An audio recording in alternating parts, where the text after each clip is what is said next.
the conservative. So let's take the cross product. You see, R here is xi plus yj cos this, I cross I 0, j cross I. You see, just it's easy. So j cross I will be k. That's minus 2xyk. Lz, attention, angular moment is not conserved.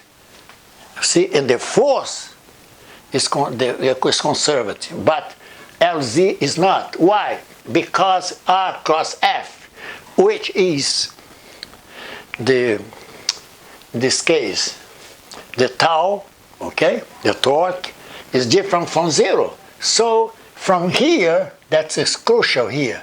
From here, you see here and see here, if this is different from 0, Lz for sure is not constant. You see, that's why you conclude over there. But number 6, if F is a central force, what is central force? You see, this R dot is just this figure here. F here is central force in the same direction, okay, of the position vector, okay? So in this case, for sure, the cross product will be 0, you see, because the angle between F and R can be or 0 or 180 degrees, and cosine of these angles are 0, the cosine. So in this case, okay, when you have a central force, attention now, R cross F necessarily will be 0. Then you conclude that the LdZ is 0 because the torque is 0, so Lz is angular momentum conservation. See, that's important here.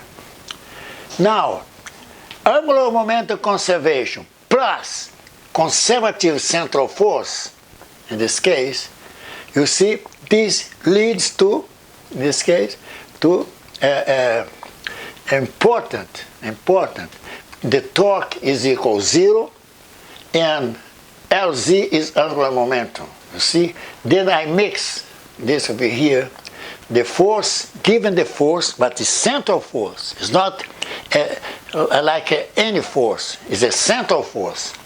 Why the central force leads to a conservative angular momentum? Because the cross product of R cross this central force is 0. So the torque is 0, then the linear momentum equation, in this case, is conserved. See?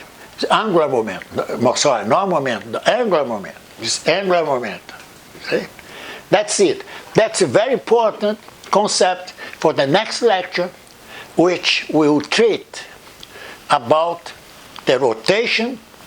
It's an invariant rotation, which leads necessarily to the conserved angular momentum.